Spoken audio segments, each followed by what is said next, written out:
Live on a Tuesday, it's the 19th of August. Welcome inside the vault for a Ravens lunch hour live stream, which is brought to you by our friends at Be More Around Town. That's Baltimore's premier road trip and tailgate company. I'm Bobby Trossett. She's Sarah Ellison. It's so good to be with you guys today.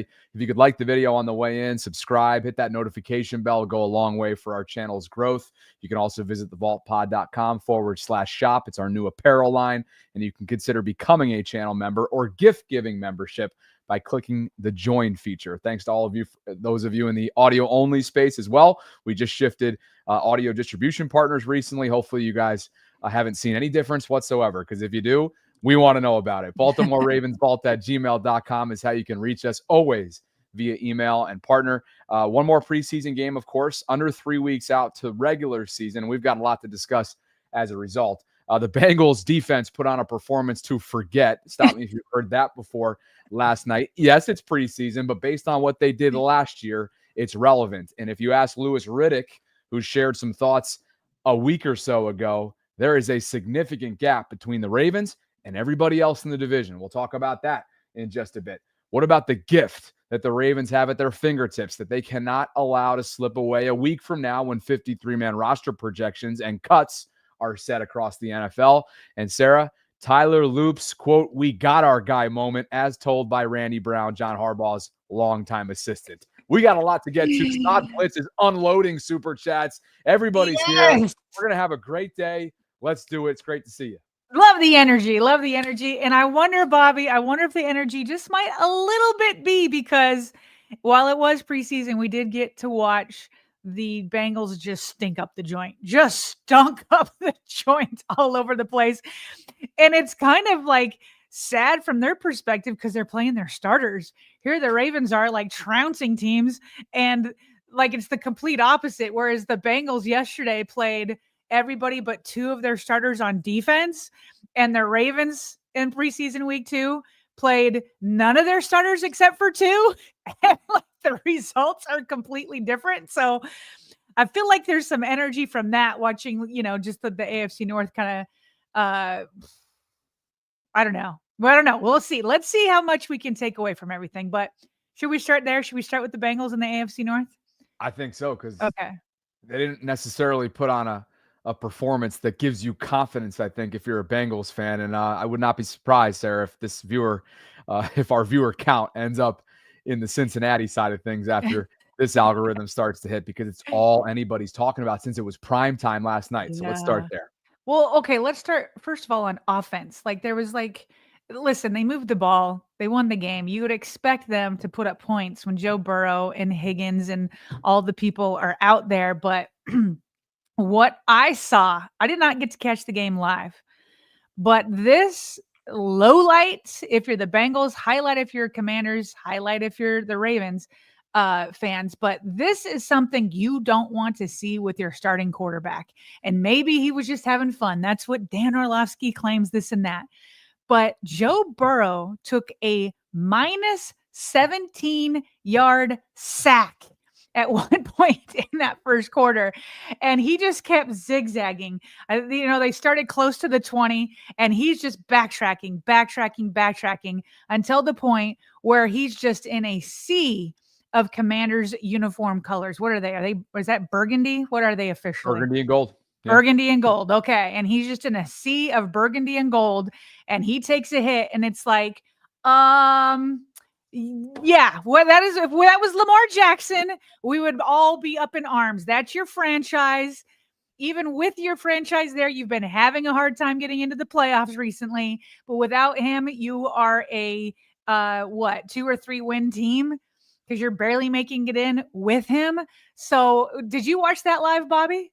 Just some highlights of it. I mean, when Joe is under that kind of duress, and to your point, kind of like freelancing out there at times when plays break down, it just scares you. This isn't a game that's up for grabs in terms of like seeding on the line, AFC North stuff on the line, bragging rights on the line. I mean, this is an August 18th game with a team that's everybody's out for bad intentions out there because jobs are on the line. It's preseason for everybody, but it's also livelihoods for some that are out there playing in the second of 3 games. So if I'm a Bengals fan last night, I'm not watching pleasantly whatsoever.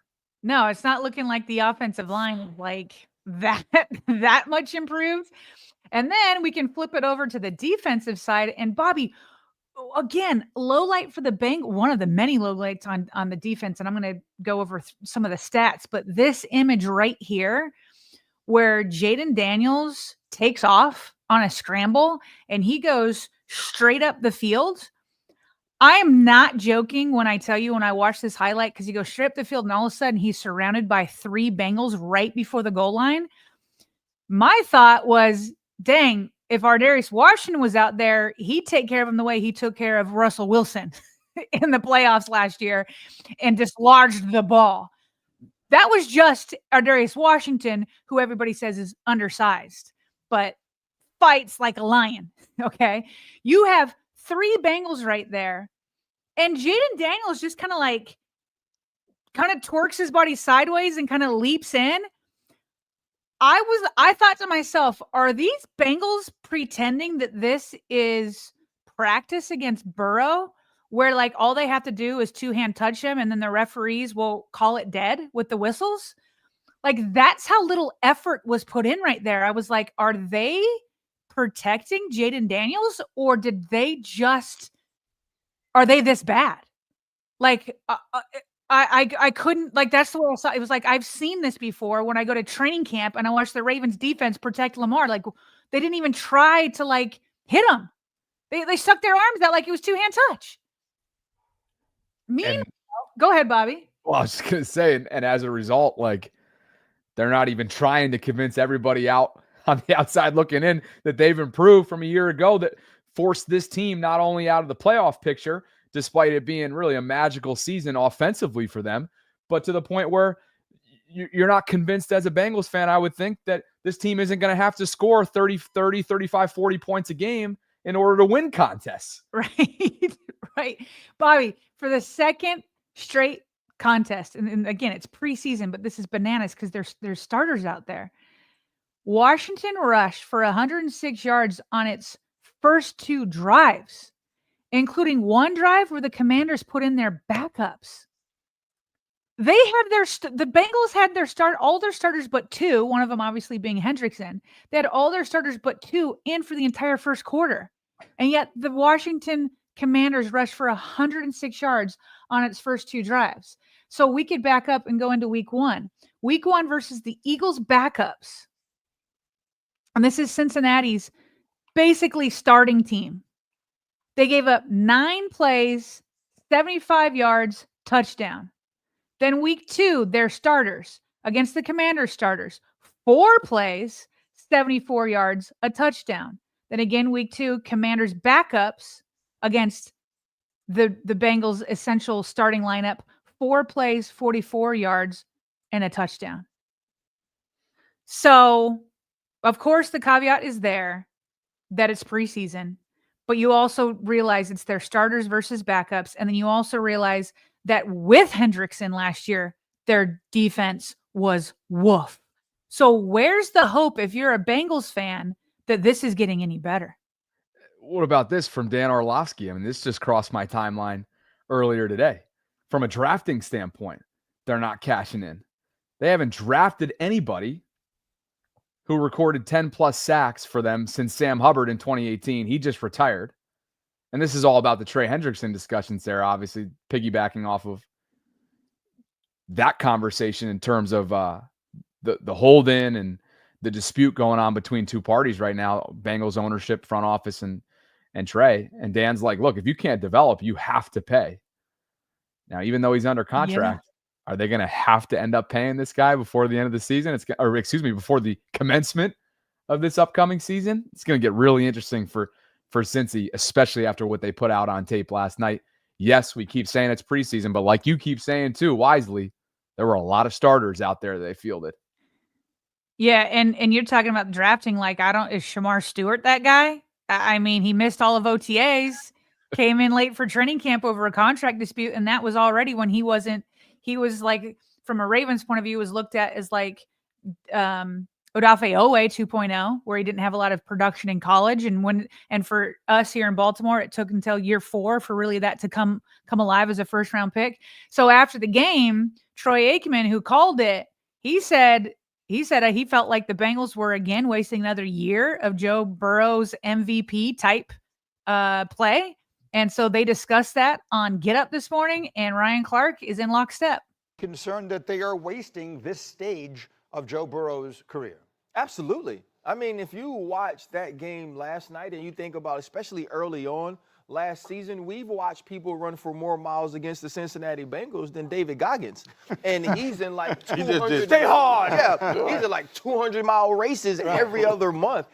The Cincinnati Bengals are trying to figure out a way to capitalize on having one of the best quarterbacks of this generation. And so what they did in the offseason was re-sign T. Higgins, re-sign Jamar Chase. But now you're looking at a defense that hasn't improved. And not only has it not improved, but you also haven't signed your best player and one of the few impact players that you had on that side of the football. If you're Joe Burrow, the reason that you're out here in the preseason is because you know you have to score 40. The reason that you're trying to do different things while you're trying to get reps with second team wide receivers is because you know you're going to need them at some point in the season in order to make plays to help a defense that's going to be absolutely putrid. And when you watch this in the preseason, you have to be sick to your stomach because you know there's going to be some games where you sit in the post-game press conference that you scored 35, 38, maybe 41, and you still catch an error. I mostly agree. The only where I would push back on, though, is Burrow pushed hard for his receivers to get re-signed. And I don't blame him. I would push to have both of them back too. But when you're going to pay that kind of money to 3 guys on one side of the ball, which is Joe Burrow, Jamar Chase, and T. Higgins, you're not going to have a lot left over for defense. Although I think they should pay Hendrickson. He's not being traded. He's not getting traded. How can you let him walk? I mean, how can you let the guy walk?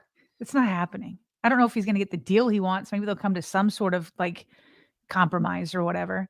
But that's where I'll push back. Is it's like, listen, they've surrounded him with insane weapons. I guess they have to draft better. I mean, there's already like a portion of like Ravens flock, and they do have some truth to it, where they feel like Baltimore's wasted some of Lamar's prime years, right? Like that's Bengals times 1,000, but Burrow was very clear where he wanted money spent in the offseason. So he had a part in that.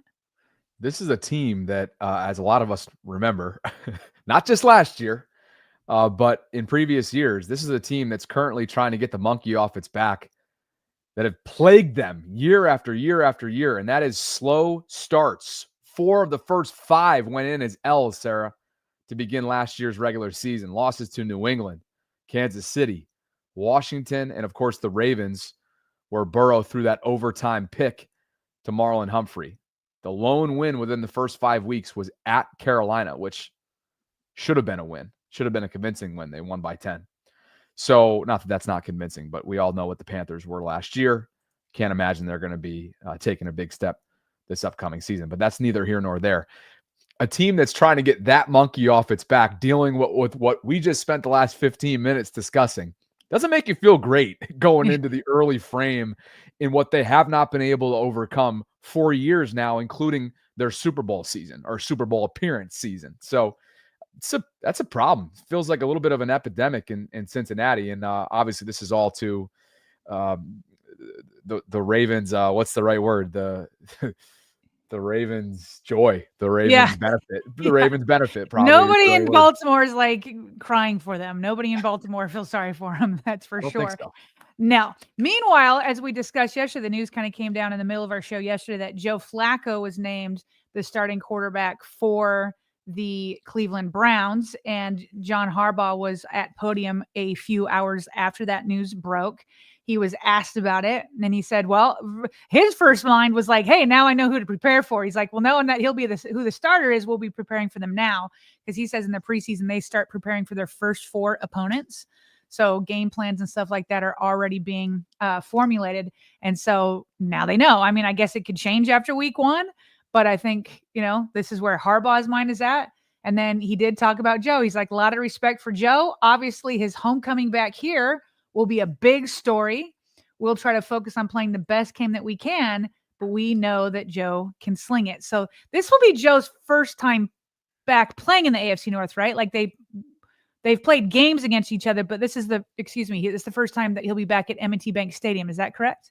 Correct. Since To play? 2018, Okay. the previous time obviously was in MetLife Stadium, Jets, Ravens. Right.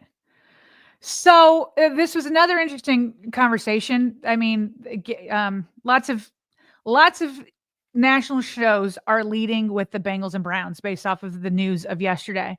And so they discussed whether it was the correct decision to name Joe Flacco as the starting quarterback. And I'll bring in RC again, Ryan Clark.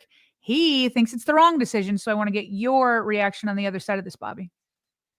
Joe Flacco starting at quarterback for the Browns is the correct move. Would you say that's right or wrong? I think that's the wrong move. I think you should have looked at one of these rookies to see if you had your franchise quarterback in the building, whether it's Shedeur Sanders or Dylan Gabriel, who I felt both had good debuts here in the preseason. You know what Joe Flacco is. Don't make the comfortable, familiar decision. Figure out if one of these young men that you drafted in the 3rd or the 5th round could be the guy. Okay. What do you think about that? You agree, disagree? I know you disagree, actually. We both said we think Flacco was the right choice. I don't know. To me, it's like, this is not a postseason team. They know that. We know that. Everybody knows that. All these guys are going to get a chance this year, in my opinion. That's my prediction. Flacco's going to start. It gives the rookies more of a chance to learn the system, to watch their mentor, whether they see him as a mentor or not. I saw Shedeur said some very kind things about Joe recently in the media, which was cool.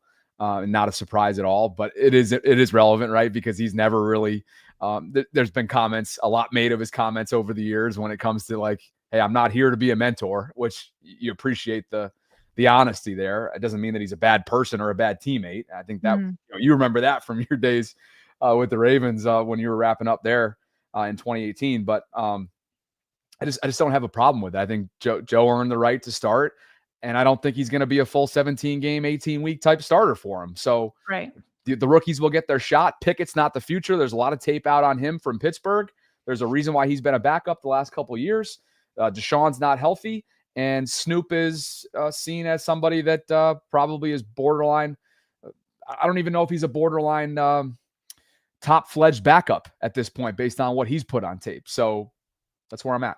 Yeah, and like, you know how a couple weeks ago people were saying that like the Browns were setting Shedeur Sanders up for failure when he was going in after not getting a lot of first-team snaps?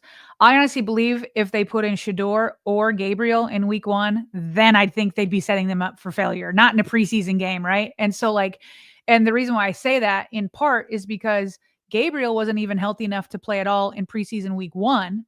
So that's why Shedeur was out there the entire time. And then Shedeur wasn't even healthy enough to play in preseason week 2. And so that's why we saw Gabriel out there the whole time. And so to put like a hampered rookie out there week 1 without like a full preseason, without knowing that they were going to be the guy, then I feel like you'd be setting either one up for failure. So it's not like the Browns said, hey, Joe Flacco's our starter for 17 weeks. Then I would agree with RC and say, okay, yeah, that's the wrong decision. But I absolutely think it's the correct decision. But now we know, Bobby, now it's absolutely set. We've been wondering all offseason. We've been talking about this all offseason. We now know the 4 quarterbacks that will be starting at least for week 1 in the AFC North. You have the best in Baltimore, easily the best in the division, maybe the best in the league, certainly dual threat, but there is that Patrick Mahomes out there. But I put Lamar number 2. And so you've got Lamar, you got a great quarterback in Joe Burrow and the Bengals, but his defense, we just discussed it. You've got 40-year-old Joe Flacco and 40 plus. I don't remember where Aaron Rodgers is at exactly. And so when you look at these quarterbacks and you add in the teams around them, it's a discussion to be had. I think it's, in my mind, pretty clear that is the 2-time reigning AFC North division champions as the Ravens. It's pretty clear that going into this upcoming season that they lead the pack if you were to power rank these 4 teams. But how big of a gap is there? That is what First Take discussed actually a week ago, but it still applies today based off of this news that has come out yesterday in the AFC North. Louis Riddick talked about what he thinks is the gap between the Ravens and everybody else. I think the gap in the North is significant between them and the rest of the division. They are big, physical up front on the offensive line. They are deep at running back, and Keaton Mitchell comes back this year, which John Harbaugh told us a couple years ago. Had Keaton Mitchell not got hurt, they would have made it to the Super Bowl. Do you remember hearing that, by the way? I paused it because I was like, did John Harbaugh say that? Did we cover that? That he said if Keaton Mitchell hadn't gotten hurt, we would have won the Super Bowl? I feel like that would have been news. Yeah, I don't remember that.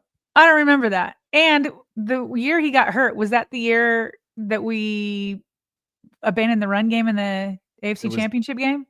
December of 2023 against Jacksonville, if memory serves, and then the next month they hosted the championship game. Yeah. I don't remember Harb saying Can you run that back for a second? Yeah. Let's just to make sure we got this right? Which John Harbaugh told us a couple years ago. Had Keaton Mitchell not got hurt, they would have made it to the Super Bowl. Okay, so my guess is, and we're just kind of on the fly going back 2 years now, but Lewis does a lot of games. He'll do Monday night games with Orlovsky. I think that's typically his slot a few times a year when they do the 3-man booth. And I'm guessing that was a conversation that he had in a production meeting leading into the game. Yeah. And that's somewhat rings familiar, but yeah. I don't remember it being that strong. Now that we're talking about it, I don't remember being like, oh yeah, we would have won the Super Bowl. But maybe he would have said it would have been different. Like maybe that AFC Championship game in Harbaugh's mind could have been different had he had Keaton or something like that. I just don't remember it being that strong. Yep. But yeah, now that we're reminiscing, I do remember him saying something to that effect, to Lewis specifically. Yep. Okay, continuing on. He blends perfectly with Derrick Henry. They're loaded at wide receiver. They're loaded at tight end when Isaiah comes back and he's healthy.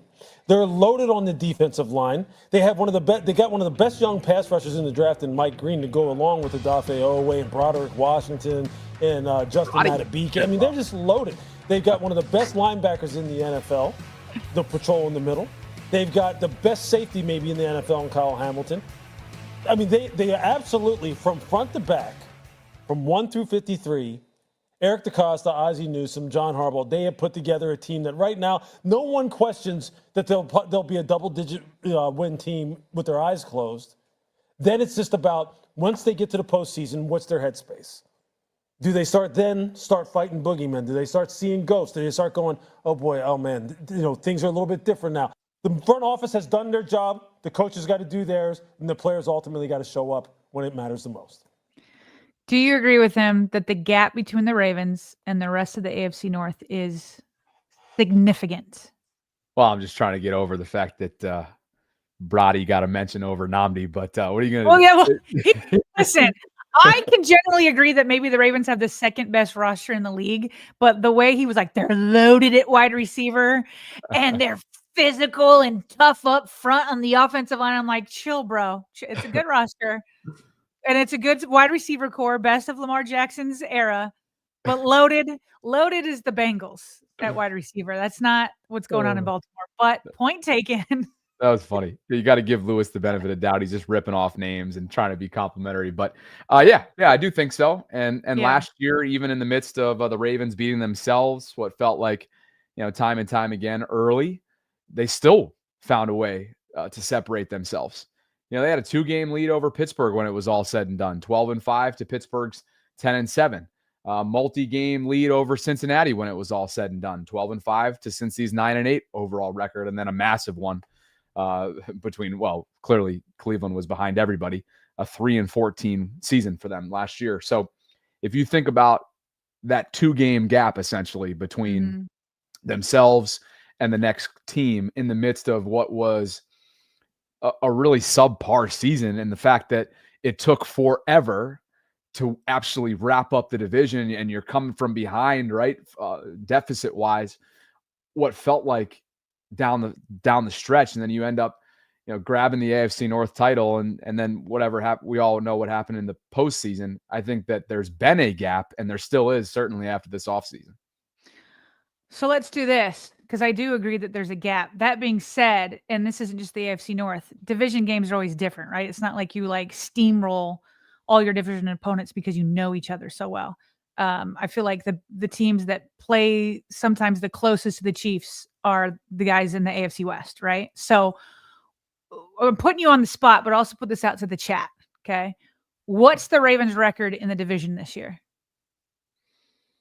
Oh, okay. Let's see.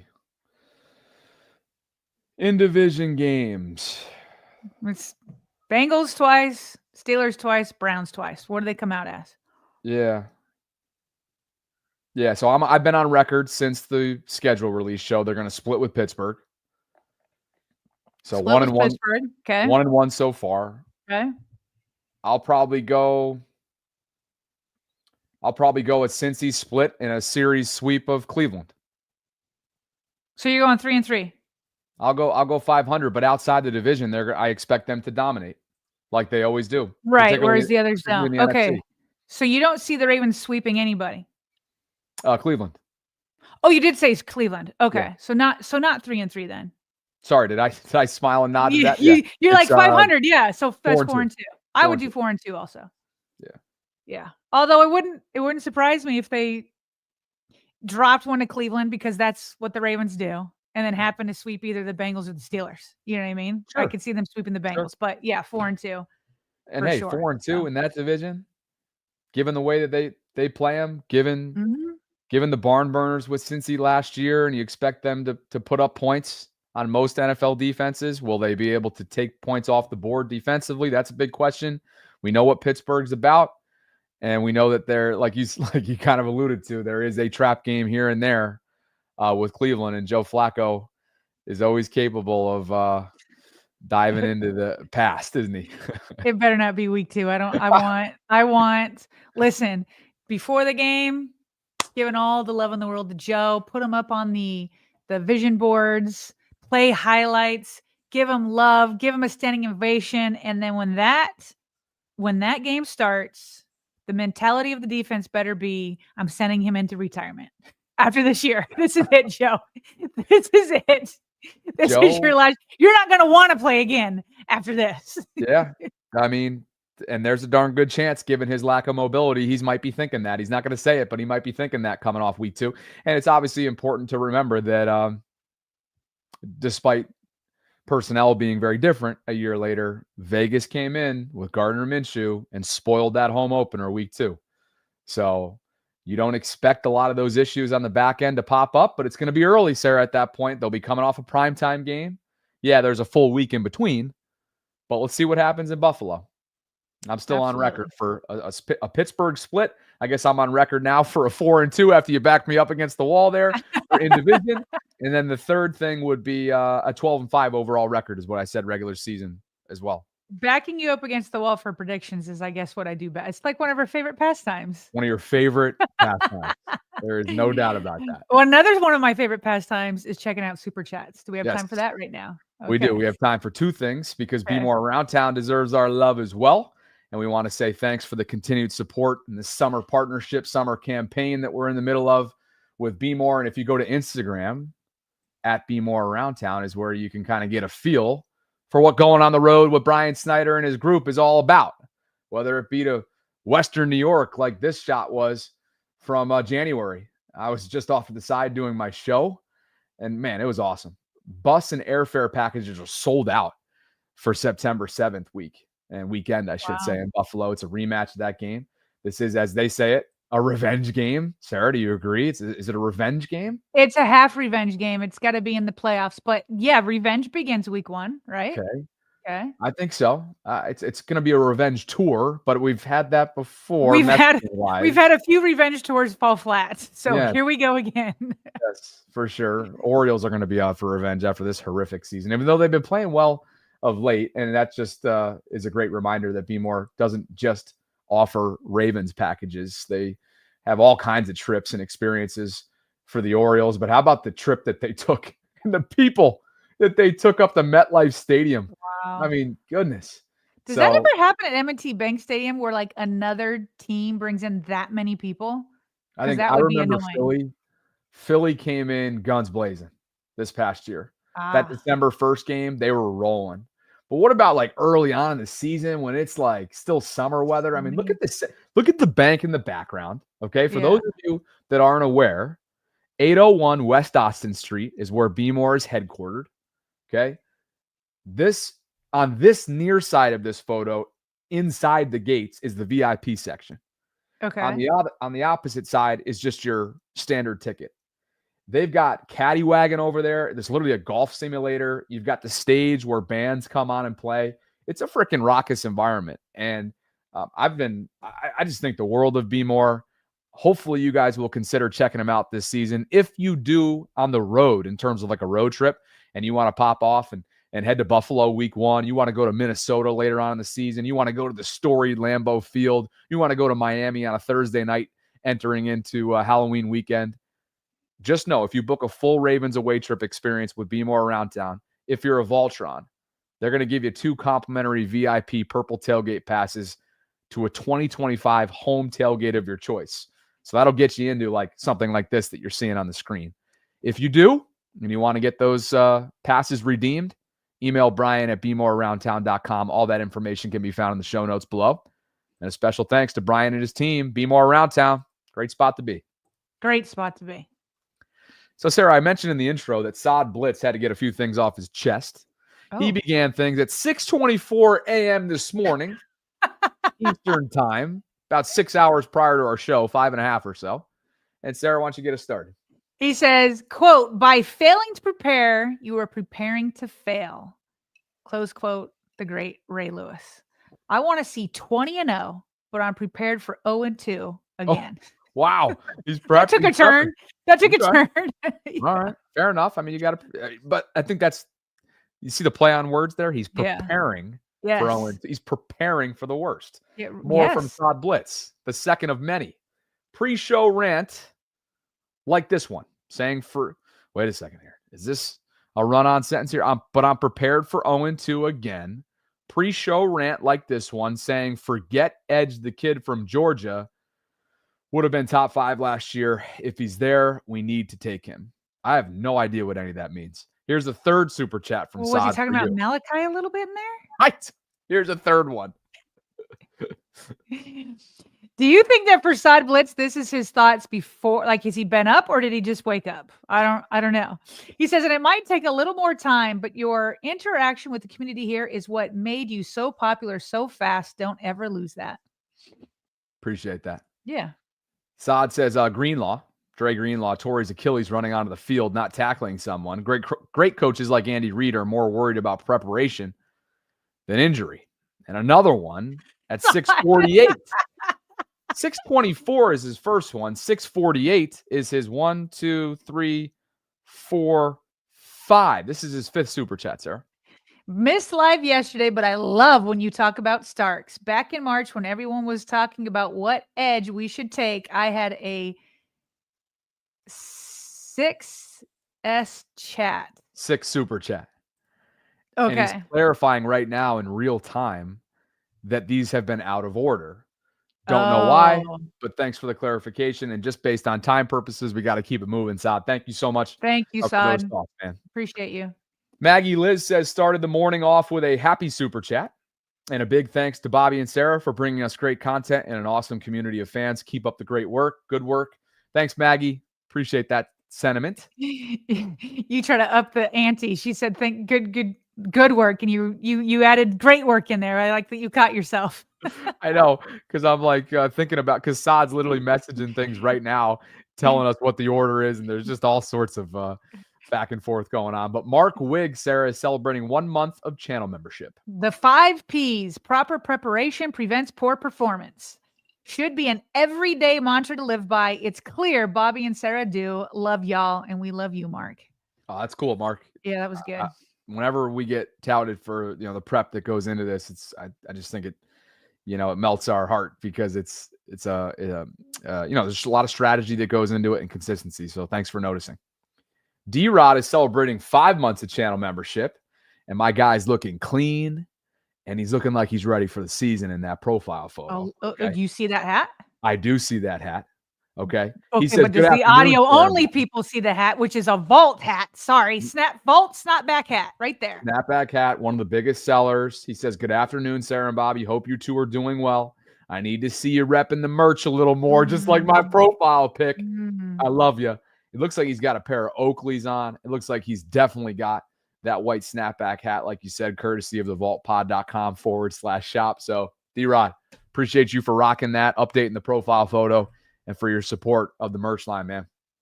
Deshaun Davis, Sarah, is celebrating 5 months of channel membership. That dates back to March. Says it's crazy to think that Lamar is the only AFC North quarterback with no Super Bowl appearance. Let's change that crap. That's right, Deshaun. Let's change that. Wow, that's crazy. That's Joe crazy. Burrow, Joe Flacco, and Aaron Rodgers. Yeah. Ty Two Wavy's celebrating 5 months of channel membership. Appreciate you, Ty.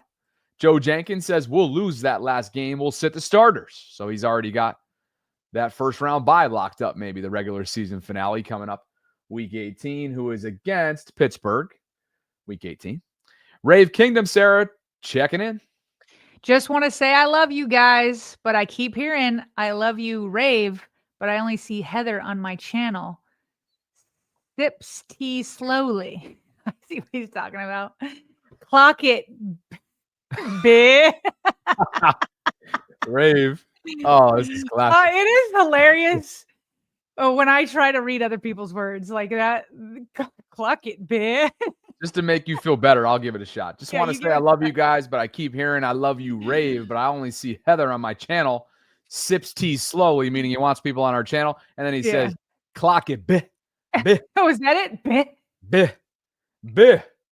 I don't know, Rave. Let me know. I like Appreciate my you guys. elongated one. Bih, Bitch. bih.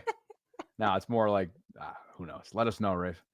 Liv B is celebrating 3 months of channel membership. It's more like, bih. I don't know. If we lose to Cleveland, it'll be week 2 because we've sat starters during preseason. If we somehow start 2-0, I think we go 15 wins at least. Hashtag flock. Liv B, 3 months of channel membership. Oh, Bobby, Rave said I was right. Rave said you were right about. I've never been right with pronunciation.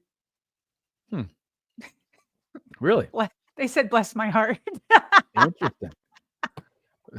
Sarah, yeah, there he goes. He's giving you love. Okay. Dreams 37, aka Queon, for you. Shout out to Chris Canty for being the only person on TV to hold Joe Burrow accountable and doesn't make excuses for him because of his defense. Chris Canty does. He does hold Burrow accountable often. Chris gets after him. Joe Jenkins is back. He says, "Update on yesterday's live chat ban. I'm nosy with a laughy emoji." The update is that you and I discussed business after the show, right? And made our decision. That's right. We made our decision in terms of Angel. Yeah. So I think we'll probably leave it at that and keep it rolling. Appreciate you, Joe. We like nosiness because it's a community here. We do like that. Over 1,900 concurrents at the moment. If you could please like the video, subscribe to the channel if you haven't already done so. Hit that notification bell. Consider becoming a channel member, maybe gift-giving membership. And the vaultpod.com/shop is where we have everything available to you on our brand new apparel line. Partner, Jay Higgins is an undrafted rookie that's making his case known right now. 20 of the last 21 seasons, as you well know, there's been an undrafted rookie to make the 53-man roster. And could the kid out of Iowa be this year's? Obviously, Ruben Lowry comes to mind. There are others. Keon Martin. But in steps the inside linebacker, Jay Higgins, who's showed up and showed out the last couple of games of preseason. You go back to week 1 against the Colts, an 88.1 overall grade according to PFF, the second highest graded rookie linebacker, only to Nick Jackson in Tampa Bay, who edged him out at 90 flat. Then you go and fast forward to this past weekend in Dallas. Ravens Nation Live had it from PFF. He earned the second highest pass rushing grade among linebackers in week 2.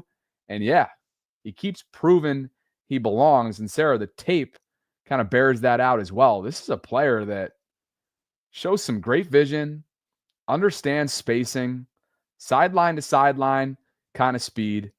And let's go to NFL Pro, because this dude was moving around. This goes back to the Colts game. And why don't we just go minimized ever so slightly? We're watching 49 on the screen. We're looking out for 49. And I know that's tough. And Sarah, if you think it's too tough. Can you rewind it? I got it to it late. Let's start it all over here. Yeah, let's go ahead. And you let me know if you think it's too small. No, it's We're good. trying to be aware of copyright related stuff on the back end. But watch 49 just kind of work his way through the field, understand spacing. How about the timing? And he's a big hitter. And I just wonder, after this highlight tape is over, in what, yes, is a crowded inside linebacker room, can he sneak his way in there? Should they want to keep, obviously, Roquan, obviously Trenton, obviously Teddy Buchanan, and when you go ahead and spend the money that they did in free agency on Jake Hummel to be your Chris Board replacement from a special teams perspective, can Jay find his way onto this roster a week from now at 4 p.m. Eastern on the 26th when 53-man roster cuts need to be made? That's the highlight reel right there. That was a fun reel to watch. He was rolling around. This is the first time you've watched that compilation. What are your thoughts on just Jay the player? You've watched him now 2 straight weeks. What do you think of his highlight tape? To see it back to back like that. And he's is he up against third stringers? I was going to say maybe second and third, something like that. So obviously that's in context. But the first thing that pops out is his coverage skills. And that's been a problem for the Ravens at the inside linebacker position. Now they got a lot of guys who actually can do that pretty well between Buchanan and Trenton Simpson. They're all super athletic. And it's like, wait, what happens if there's like a running bruiser that's coming up, the A gap or whatever. But that's what stood out to me. The other thing that stood out to me is, reading again in coverage, reading the quarterback's eyes, stepping in front to get the interception, then blitzing the quarterback and getting that, the pass knocked down. Then on the very last play, it was thrown completely on the other side of the field, and he ran half the length of the width of the field and delivered a hit. And then the guy didn't get almost any yardage after he caught it, and Higgins was super far away. And the last thing is that when he did deliver a hit, he put some sauce on it. He put some sauce on it and wanted him to feel it. So I think that's all well and good, but what we really need is a compilation of his special teams, because that's what's really going to be the deal breaker of whether he's in or out. You talked about Ruben Lowry, there's Keon Martin, and then there's him. And you'd think one of the three will stick. That's who I think they're really competing with one another.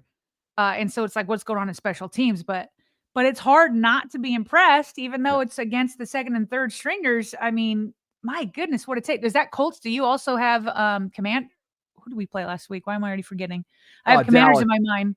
Dallas. The compilation was just week 1, but we know what he did. He had an impactful game against the Cowboys as well this past weekend. And Sarah, speaking of being impressed, you're going to have Jason Smith on the show from Huddle It Up Films on Monday for your our annual roster cut down predictions, everything that you do. Jason's been on every single year that we've been in existence. He's the man. And just to kind of tease how he feels about Jay Higgins, because he did not hide his thoughts whatsoever in a recent tweet. He says, Jay's got the best pure linebacker chops out of every Raven I've seen this preseason. Pressing the line of scrimmage, scraping, taking on blocks, gap integrity, positioning, instincts. He's really advanced for a rookie. Hope he makes it. Might be our best weak side linebacker right now, he says. So as much as you want to see special teams, and I'm sure Jason's got thoughts on that as well, which you'll get into coming up on Monday. But the fact that he's speaking that highly of a player that did not hear his name called all 3 days back in April, and the Ravens probably hoped that was the case because they love their Iowans. Did they not? They love their Iowa Hawkeyes. You can list a slew of them off, okay, that had tremendous college careers, or at least solid college careers, and then went on to have tremendous NFL careers. And so they went back to that well in undrafted formatting. He's 6 foot tall, 224, undrafted, Big Ten linebacker of the year. So it's not like this guy wasn't known, Sarah. He was the 2024 Big Ten linebacker of the year, unanimous All-American, first team his final 2 seasons at Iowa, first team All Big Ten. So this is a dude that's not unfamiliar with being in the limelight. Somehow he snuck through after 3 days. The Ravens snatched him, and it sure seems like, Sarah, this is a gift that they shouldn't let slip through their fingertips a week from now. Well, and that's the thing. And Bobby, just because we don't have the tape, but I mean, he did get a sack strip against Will Grier against or no, that was a different one. Did we have the sack strip in there? No, he had it against the Cowboys. Yeah, Will Grier. No Dallas tape in there. No Dallas tape in there, but he did have a sack strip last week against them. So, wow, Jason's going on a limb, but he trusts himself. He trusts his film study. So something tells me he's going to have, when he comes on the show on Monday, he's going to have Higgins making the team. I mean, here's what's crazy at the inside linebacker position. So we've got Roquan Smith, Trenton Simpson, Teddy Buchanan. Then Jake Hummel was a special team signing, veteran signing from the offseason. So he's sticking around. And then you have Higgins. They're not cutting Simpson, and they're not going to cut Buchanan. I don't think they're going to cut Jake Hummel because he was the veteran offseason signing for special teams. They wanted to make special teams return it back to its greatness. So can you keep 5 inside linebackers? I know. It's tough. I'm with you. And so the question is, Bobby, because obviously, I mean, when we talked about this before, actually yesterday, we talked about how Jay Higgins had an uptick in his special teams snaps from preseason week 1 to preseason week 2. He had a big uptick. So obviously they're trying to look at it. So at the end of the day, that's going to be part of the conversation. But the other part is going to be the Ravens being like, who do we feel like we have the best chance of sneaking into the practice squad? Is it Keon Martin? Is it Ruben Lowry? Or is it Jay Higgins? They know, they watch the tape. They know who's popping off. And so that's going to have to be part of the discussion of who can we sneak through? Because we're going to have to attempt it with 1 or 2 of these guys. Yeah. Yeah. And to your point there on special teams, the hints that are within the, kind of nitty gritty of roster construction and alignment, his special teams numbers, as Cole Jackson pointed out, and we had a slide on it yesterday that you just alluded to, doubled from week 1 to week 2, Jay Higgins special teams. So is that an indication? We'll have to see. John Harbaugh shared yesterday at his press conference that it's going to be young guys and really young guys only in this preseason finale against the Commanders. So I don't know how much we're going to see. I mean, Jay's a young guy, so we'll probably see a lot of him, actually, now that I think about it. 6 total tackles over the weekend, 3 of which were solo. You mentioned the strip sack and a quarterback hit to go along with it. That was a team high in most of those categories. Mm-hmm. So, it's and the crazy thing is really while he's not popping off as much, but I felt like Teddy Buchanan had a pretty good game. That's the crazy thing is what are you going to do there? Right? In the first quarter of that Cowboys game, Teddy Buchanan was everywhere. Teddy he kind of quieted out, Yes. He got a little bit quiet, but he started off with a bang. So Teddy had the bounce back performance that I don't want to say needed, but he wanted. But he wanted after what was a quiet, I think is a fair way of putting it, a quiet, underwhelming first game. The green dot communication device seemed like he was over processing maybe or overthinking, was happening a little bit too fast around him. That was the bounce back game that he wanted and maybe even needed as well. They're not going to cut him regardless, though. Like you said, it's a day 3 pick, and you'd be shocked if they cut Jake Hummel after what they spent on him. Not that it was a ton, but to be their Chris Board replacement back in March for free agency. So that right there decisions to be made is Mr. Jay Higgins. And Sarah, maybe just a little something ahead of next week's roster decision day and cut down day. That's always an interesting one in Baltimore because they just have this way about them where they can find these, the way we've chosen to phrase it, it's a gift.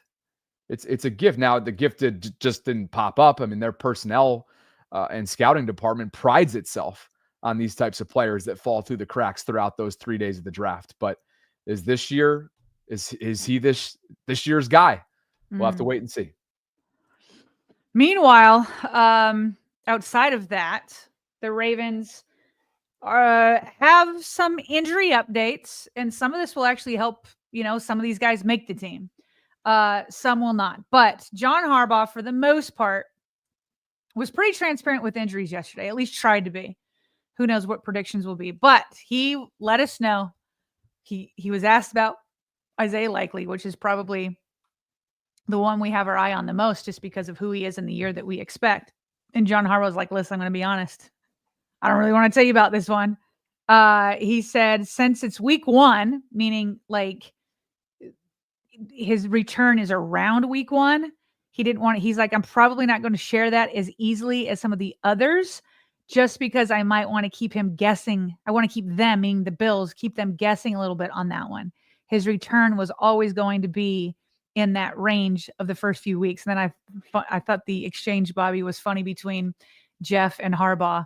And Jeff was like, he's like, obviously, if you guys put him on IR, then we'll know, right? And then Harbs is like, yeah, if he's on IR, you'll have some information. And if he's not on IR, then you'll still be guessing. And so my guess, Harbaugh plays this game when they're not playing. I think he wants them to prepare for Isaiah Likely, and then he's not going to be out there. John does this a lot. Usually when they come back, he'll just be like, yeah, they'll be back. But he wants them to prepare for him like he will be back. I don't expect Isaiah Likely to play week 1 against the Bills. I hope I'm wrong. Nor do I. Elsewhere, how about Adisa Isaac, second-year player out of Penn State? Last year's hamstring injury really plagued his rookie season. And we now know, and we did know yesterday, but we know more specifics on the dislocated elbow. So there was some ligament damage, to use the direct quote from John Harbaugh, and I'll just continue to read what you transcribed here. Mm-hmm. If it had been a dislocated elbow clean, meaning a clean dislocated elbow, it would have been about 3 weeks. Since it's not, he's got to undergo surgery. It's not a season ender, according to Harbaugh. Maybe midway in the season. But Sarah, this is one of those things that will easily, once the season begins, it'll easily be able to forget about it because it's now surgery rather than something that's just lingering, that requires rehab or that requires just time down. What a bummer for a player that, I don't know if I want to say flashed in the preseason, but showed some signs. Yeah. Showed some signs. More signs than David Ajabo. Probably. Probably. Yeah. This probably opens up David's door because this is a guy that's going to end up on IR. Could it open Ajabo's door or Jay Higgins? Something like that. As an inside linebacker. Yeah. Right. I don't know. But it is a bummer for him because he's coming off of a rookie year where he was injured. And to your point, we did see improvement. We saw something. We saw potential for sure. And so this just sets him back again. So that's really tough. Meanwhile, there was another tough update for Emory Jones, although it looks like I accidentally put in the same tweet as the last one. So I'll just explain it without the actual correct tweet in there. But basically, John Harbaugh said that the surgeon wants to make sure, without a doubt, that Emory Jones is ready to go. And they're just not quite there yet. And so John and everybody's obviously backing them. There's no reason to put him at jeopardy. But this is a player that they once thought they'd get back maybe around the beginning of training camp. Thank you, Bobby. Did I miss anything? Now that we got it up here, he described it as disappointing, but he's not going to be ready to start the regular season.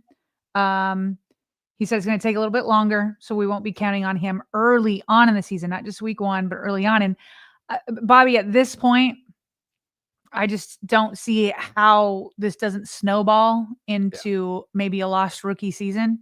Yes. Unless catastrophe happens among one of the starters and they're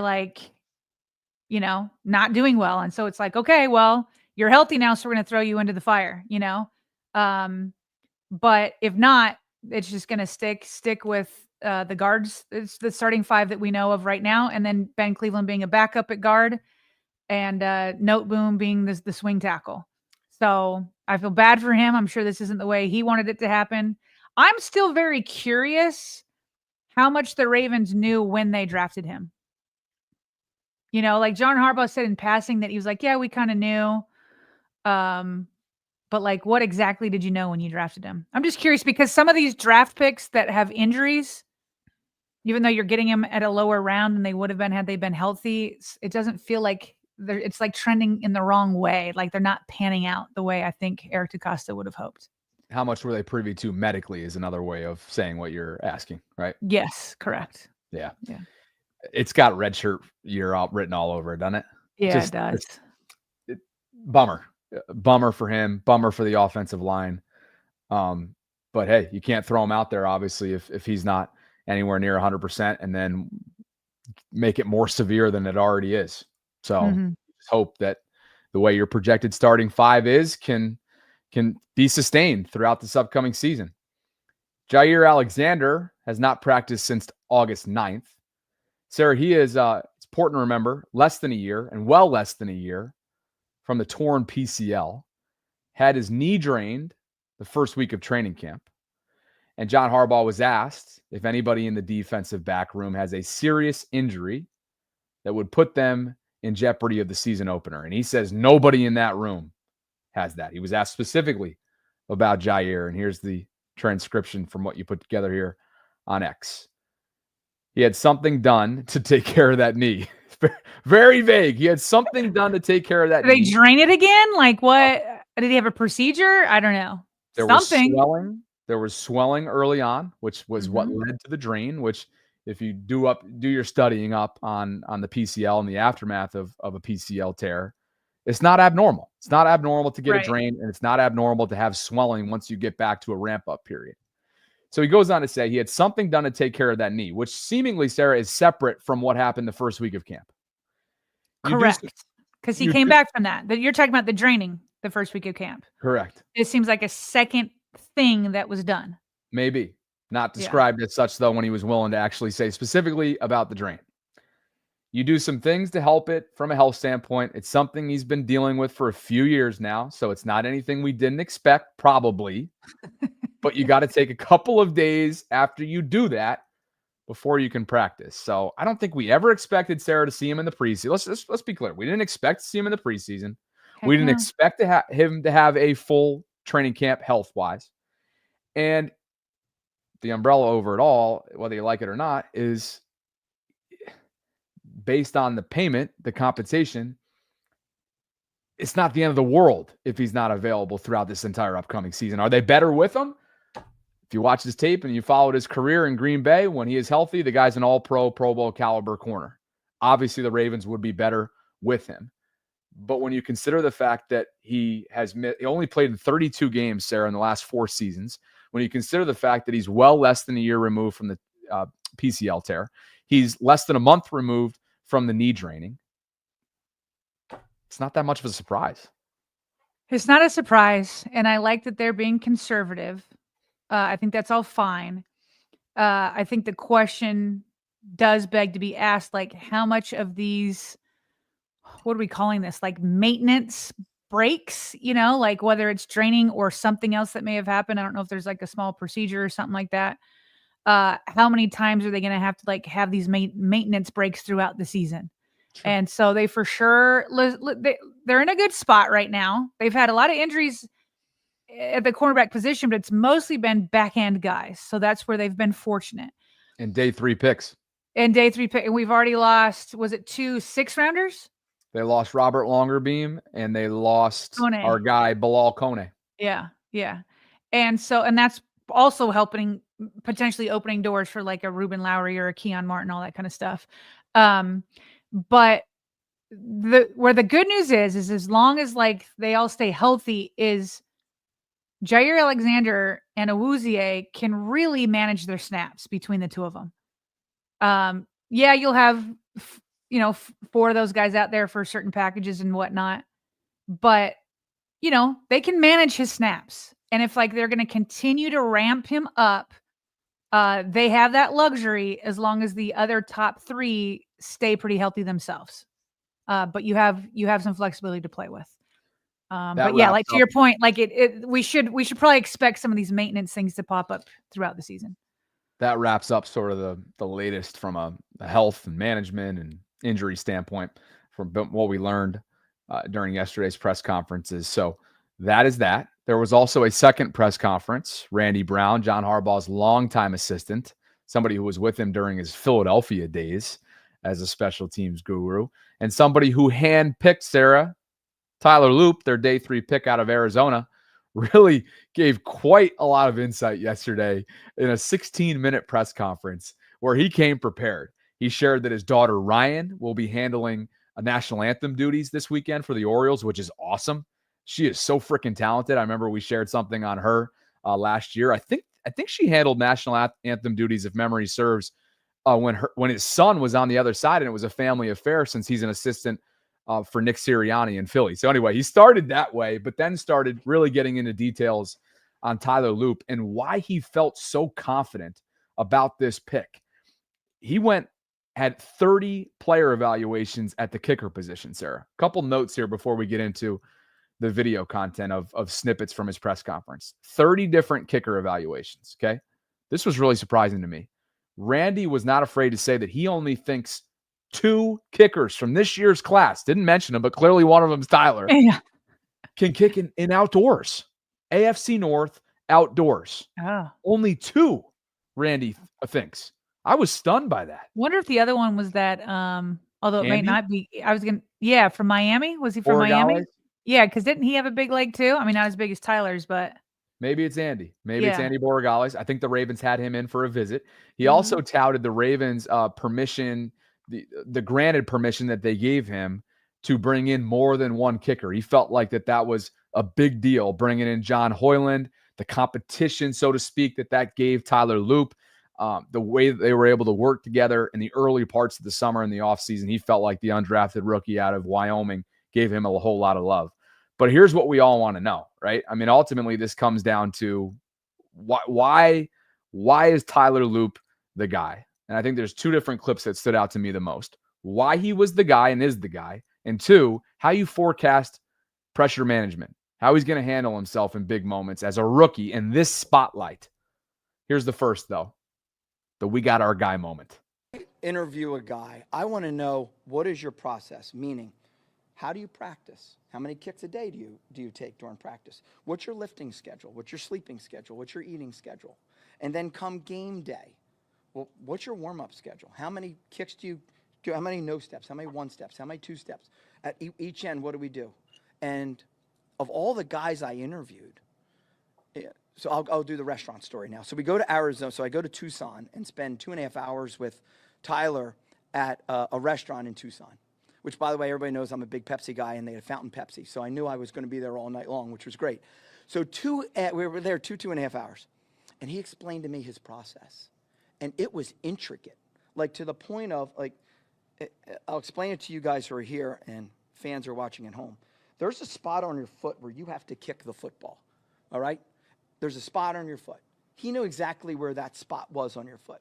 And you do it by which lace you want to hit the football on. So what is that process? The process is, how am I going to make sure that spot on my foot hits 1 inch below the middle of the football, which is our sweet spot, depending on the different size of the football. Now, I can go into more of a process of, when you're out there, okay, where's my target? How far back do I go? How many inches away from the football am I? Who understands that process without, I mean, I've only had 1 minute to explain to you the process. So this kid had 2 hours. And so I knew we were kind of there. So we kind of moved a couple tables away, and we were in this restaurant in Tucson. And I said, all right, show me. And he does his whole steps back, over, and on, shows me, okay, this is how I would hit the ball here. This is my lean on my ball. And I texted John afterwards. I said, I think we have our guy.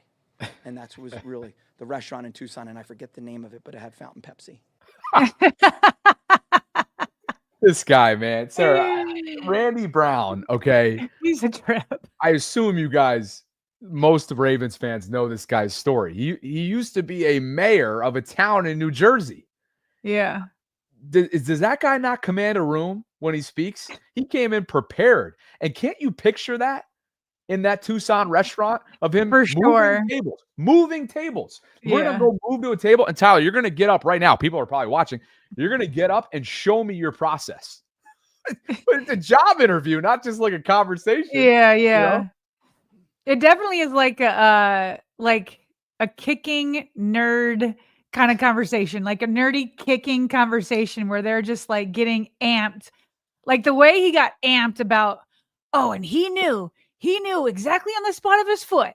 And I'm like, I would hope that all kickers know where on their foot and where on the ball is the sweet spot, though. Like, I was like, I may not know it, but like, I would hope that a kicker in college or even a kicker in high school would know where like the sweet spot is. But for him to talk about how to make sure he always hits that sweet spot and all that kind of stuff, but just the passion. This is exactly what people think. Get a job where you're passionate about it. And the way that man was talking about sweet spot off the just exact part of the foot was kind of fun to listen to, along with the Pepsi fountain comment. Not to mention, like you said, almost like it's like a rocket scientist that's just about his craft so intimately. It's cool to know that it's that type of in-depth process that he goes through in order to pick the ultimate successor to Justin Tucker, who we learned officially is Justin Tucker's successor over the weekend when John Harbaugh mentioned exactly that. One more clip from Randy Brown. It's about pressure management, and obviously it starts and ends here for Tyler Loop. And a great question asked by Jeff Zaribek in terms of how you kind of forecast that. How are you going to know, based on your process and this evaluation process that you went through in the months leading up to the draft, how are you going to know come regular season time in the waning seconds of a game and you need a 40-plus yarder made by your rookie that he's going to be the guy for the job? You call his mom and dad and see what mom and dad think, how he's been. Talk to his other coaches. The guy played, he played 47 games. John Hoyland, who we brought in, played 50-some games. The kid Andy out of Miami, played 50 games. So, you kind of watch their pressure situations, how they handle those situations already. But as I've learned in all my years in National Football League, going all the way back to Jeff Jager and David Akers, until you're in that moment, who's the guy that can rely on his process when you're in that moment? And, we've had some of the greatest kickers ever come out of this place because they got that moment and they were able to stay in their process. Too many kickers just look at the uprights like, I just got to make it somehow. I just got to make it. No, we have a process of, regardless if there's 1 second left in the game or you're on the opening drive, you ran a kickoff back, you got to run out and do a 33-yard extra point, that what's my process to kick the ball straight? And when you talk to a guy too, Jeff, you can tell. You can look in a guy's eyes. You can tell who's a little flaky and who's like dialed in. And the guys who like won't look at you or maybe they get a little squirrely, prefer not to bring you to the facility. All right. You buy that? I mean, it's kind of like, in some sense, that's a great way of dressing it up and it makes sense and it sounds good. But in a lot of ways, it's like, we ain't going to know until we know. Yeah, for sure. But I mean, he's right in that, like, if you can like block out all your surroundings and do the process like you were just in your backyard or you're at practice or you're alone at M&T Bank Stadium, which I know he does quite a bit, and you just do what you're supposed to do, then yeah, I mean, that's the correct way to try to go about it. But like you said, you don't know until you're in that situation that you can do all that. So how about the situation that's going on in Indianapolis right now? They just named Daniel Jones their starter, who they brought in this offseason to compete with Anthony Richardson, their first-round pick from a couple years ago. Now Daniel goes in and snatches the job. So yeah, the Colts are going with DJ over Anthony, and Jordan Schultz and other NFL insiders are saying it was a close race. And Sarah, if it was close, why wouldn't you go with your handpicked player? exactly. Therefore, it wasn't close. Holy crap. They can say it was close to make it, sound good, but Anthony Richardson wasn't impressive to me when we got to look at him for the Ravens-Colts preseason game. Daniel Jones seems like the right call here. Shoo, boy. So that's that in Indianapolis, and you brought this one in. Who the heck put together this ranking? This is funny. I try to go track him down to see what the process was to get this, but this is every NFL fan base's most hated player. And what does that say? All sports culture. That's who does it. Anyway, I don't know what their process is to naming these, but I thought it was just fun to go through. So I went obviously first to the Ravens. I'm like, who is the Ravens' most hated player? And like, I don't know, back in the day, I would have thought like Ben Roethlisberger, maybe you could put Tom Brady in there or anywhere. Bernard Pollard was the name for the Ravens. I wonder why. Well, and I like can see like why people have beef, especially when he went after Lamar and all that kind of stuff. But I'm like, really? Bernard Pollard is like the most hated player in the Ravens fan base? You know what this tells me, what does Sarah? the chat have to say about that? That's what I want to know. My guess is just because they love Lamar so much. It's like an extension and olive branch off of how much they love for Lamar. And we all remember the beef that you just mentioned from their classic Twitter spat from a few summers ago. Right. So then I went around and I was like, okay, who put down a Raven for their most hated? The Tennessee Titans had Lamar Jackson as their most hated, which was interesting to me. Maybe it was from the revenge playoff game where the Ravens won and then Lamar he's like, nope, we're not shaking their hands. Come on, everybody, let's go. And Marcus Peters stomped all over the logo. Yeah, that one. So maybe it stems from that. The Bengals, their most hated player is Lamar Jackson. That makes sense to me because you've got Burrow and Lamar and fans constantly. It's not even against like the player. It's just because the fan bases are going so hard for their quarterbacks. Then they're AFC North rivals. And then there's always like debate over, who's higher in the top 4 quarterbacks. So that made sense to me. This made a lot of sense to me. The Browns' most hated player is Deshaun Watson. Yeah. But he's laughing all the way to the bank with his guaranteed money. Yes, he is. Okay, I looked in the comment section for this. The Kansas City Chiefs fans were like, no, because they put Josh Allen. They were like, why would we hate Josh Allen? We beat him all the time. We're like, we love old Joshy. Yeah. So, why the heck would theirs be Josh? I mean, they don't probably have that many hated players. I mean, who's hurt Patrick Mahomes over the years? I don't know. Is there a defensive end that's hurt Mahomes over the years in the pocket? Maybe I don't know. Like I could see like a division rival. Maybe I don't know. Yeah. But then for the Bills, they put down Patrick Mahomes, which that would make sense to me because he keeps beating them in the AFC Championship games or elsewhere in the playoffs. So anyway, those are the ones that stood out to me, and I just thought it was fun to kind of go through it. Yeah, this was always hilarious. Like, all right, all sports culture. Like, what went into this, bro? Like, I want to know. Yeah, like I really want to know. And I went to go look for I think that they just like willy-nilly probably put it together. There were no links to explain the methodology. Yeah. So. Elsewhere, Matthew Judon, after his visit, looks like he's going to sign, and maybe already has, expected to, based on the time of this tweet from Rappaport, to a 1-year deal. Pelissero then comes in and says it's up to $6 million. It's been signed. But I think it's like the base is closer to 2. You know, those up to always. 6 million things come from. That's language from the agents trying to make it look better than it is. Always. So Judon extends his career. He's going to Miami, and the former Raven has a job as he continues his post-Baltimore career. And I teased this yesterday, and we never got to it, so I'm glad you brought it back in. It's the 30th season celebration. It's going to be celebrated a couple different times. And, the 30th season celebration will be celebrated week 14. Goodness gracious. Week 2, September 14th. It's the home opener against Cleveland. Oh, so that's when Joe comes back. That's going to be the Joe return game. It would have been cool if like the Super Bowl reunion was on that, but it's still pretty cool that the 30th season celebration will be there. And I'm sure a lot of former Ravens will be in town. Yep. And then looks like right. December 7th, then shift gears back to later on in the season.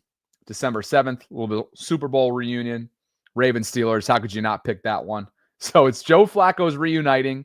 They'll celebrate the 30th season and since the inception of the Ravens franchise back in 96. And then, of course, the Super Bowl reunion coming up. I'll give you a week on that one. December 7th is week 14 against Pittsburgh. It'll be this first of 2 matchups with them, which will take place like literally within a month of each other because it's weeks 14 and then the regular season finale is week 18. Last quick hit here, Bobby, real quick. Rich Eisen officially made his return to ESPN, and he was on SportsCenter last night, and I loved the way they did a throwback to the way they opened SportsCenter. So I'll just play a little bit of this real quick.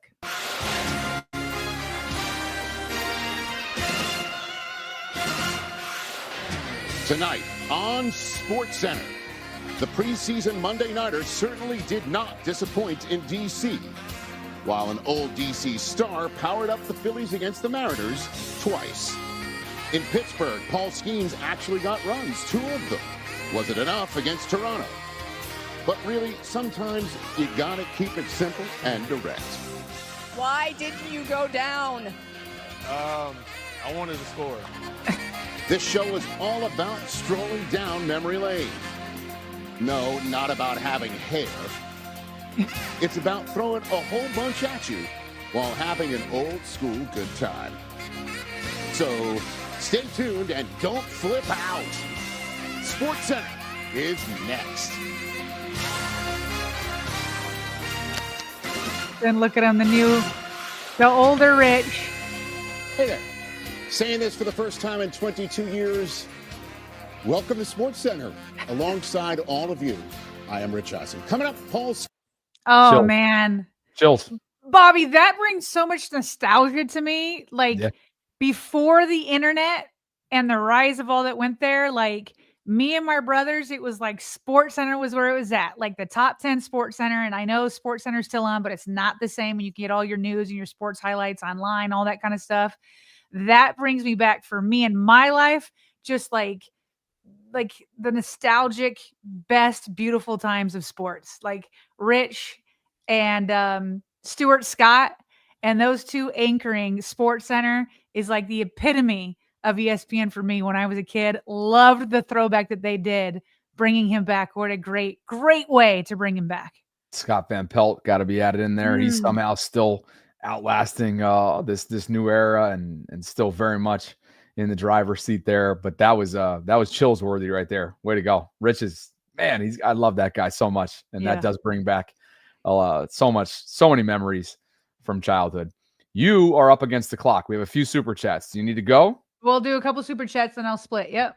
All right. Sherry Ramirez, we picked things up back with, and she says, how many of these new great rookie players do you think they will put on the practice squad to just be able to keep them around? Well, that's obviously the decisions they got to make. And anybody that they feel like, well, first of all, any draft pick, not going to go on the practice squad. You can pretty much guarantee that. Things were made a little bit easier with Longerbeam and Kone going down, as we discussed earlier on in the show. But yeah, Sarah, that's got to be a part of the thinking in terms of kind of forecasting who might get plucked and who they might be able to hide coming up in a week. I mean, if it was their decision alone, Sherry, I mean, they would take all their great rookies, but they're going to be subject to other teams signing them to their 53-man roster first. So can't keep everybody. We can't predict who other teams are going to pluck. Well, I guess they could try. We will try to predict it. Actually, Monday with Jason from Huddle Up Films, he and I will make all these predictions on Monday.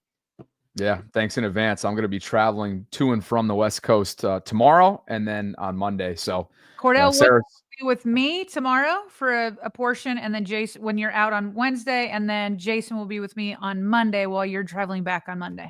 I was going to say, Sarah Solo's on deck, but really not. It'll be some Sarah Solo, but you'll have segments with guests, so that'll be good. Keon DeDon says, did you guys see Starks lining up at the line, then sprinting back to open field? Zach Orr is cooking. He's going to show a whole new defense. That's what's exciting about Malachi, Sarah. Alignment-wise, the dude, he's versatile. And so is Kyle Hamilton. So get your popcorn. Yeah, heck yeah, Keon. Great observation.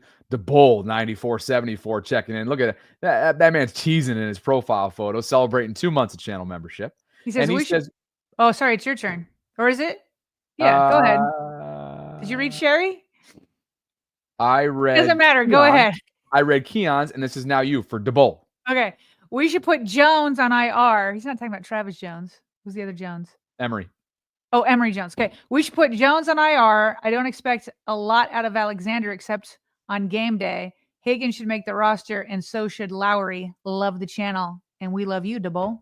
So Emery probably projected NFI. Adisa projected IR, I would think, between the two players. So, we'll see how that's decided in the next week or so. Dreams37, a.k.a. Queon, says, I'll be at the 30-year celebration, and the Super Bowl reunion is my 30th birthday. Can't wait. Nice. Let's go. That's going to be awesome, Quion. Appreciate you. Hopefully I'll see you at some point too at one of those Be More tailgates. Joseph Hester and Laura Dillander, thank you both for believing in what we're building. This is your monthly shout out because of the consistent support that each of you give us through Patreon. So thank you guys. Joe, Laura, hope you guys are having a great end of summer. And if you guys are interested in doing the same as they do, supporting us through Patreon, visit patreon.com/RavensVault podcast. You can visit the show notes below. Special thanks to Be More Around Town for the continued support for sponsoring this episode. Thanks to all of you for a fantastic show. YouTube, well over 800 at one point. So big episode there. Like the video on your way out. Subscribe. Hit that notification bell. Leave a comment if you're interested in leaving some feedback. We can always be reached via email at BaltimoreRavensVault@gmail.com. TheVaultPod.com/shop is our merch line. Channel membership, gift giving, always available as well. Partner, great show. We'll catch up. I'll catch up with you, obviously, in this format on Thursday. Cordell joins you, as you just teased, coming up tomorrow. I'm traveling to Vegas for a conference. I'll be live from Circa Resort on Thursday and Friday. And lots coming up. Appreciate you. Appreciate you. If you need, call me. I'll be in the car. You know it. Thanks All to right. everybody. Appreciate you on the way out. We'll catch up with you guys soon. And if you could, like, subscribe, hit that notification bell. And as always, Voltrons, thanks for spending some time with us here inside the vault. We'll talk to you soon.